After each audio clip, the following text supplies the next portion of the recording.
Indian నేవీలో ఉద్యోగాలు పడినాయండి. Notification వచ్చేసింది. 1, 2 కాదు 1110 పోస్టులండి. పిటి ఏంటంటే రీసెంట్‌గా మీరు ఈనాడులో ఫ్రంట్ పేజ్ ఆర్టికల్ కూడా చూసుంటారు. అది చూసాక నాకు బాధ అనిపించిందండి.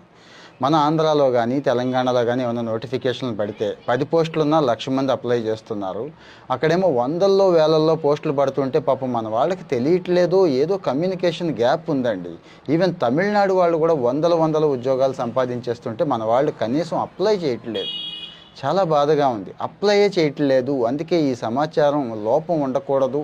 ఫిల్ చేద్దామని నేనైతే గవర్నమెంట్ ఆఫ్ ఇండియా ప్రతి నోటిఫికేషన్ని మీకు ఇస్తానండి. ఖచ్చితంగా ఇస్తా. డీటెయిల్డ్ వీడియో చేస్తాను.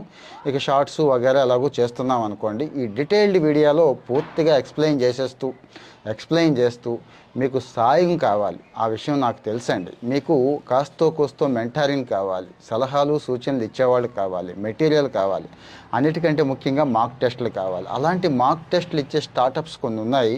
వాళ్ళు మనల్ని అడుగుతున్నారు, ఎవరైనా మంచి పిల్లలు పేద పిల్లలు ఉంటే చెప్పండి, వాళ్ళకి ఆల్మోస్ట్ ఆల్ ఫ్రీగానే ఇచ్చేస్తాం అని చెప్తున్నారు. మరి ఈ సమాచారం మీకు తెలిసిన ప్రతి వాళ్ళు దీన్ని ఉపయోగించుకొని ప్రభుత్వ ఉద్యోగాలు కొట్టాలి, అది నా టార్గెట్ అనుకొని ఎవరైతే కష్టపడుతున్నారో ఆ పిల్లలకి షేర్ చేయండి.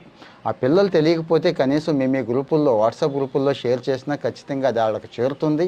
వాళ్ళు ఖచ్చితంగా ఉపయోగపడతాయి. సరే, నోటిఫికేషన్కి వచ్చేద్దాం. ఇండియన్ నేవీ 2025కి నోటిఫికేషన్ ఇచ్చేసింది. ఇక్కడ గ్రూప్ బి, గ్రూప్ సి అంటారండి. నాన్ గెస్టెడ్ క్యాడరే కానీ 10th క్లాస్ నుంచి ఐటీఐ, ఇంటర్మీడియట్, డిగ్రీ, డిప్లొమా వీళ్ళందరికీ అవకాశాలు ఉన్నాయండి. అన్ని ఉద్యోగాలు ఉన్నాయి.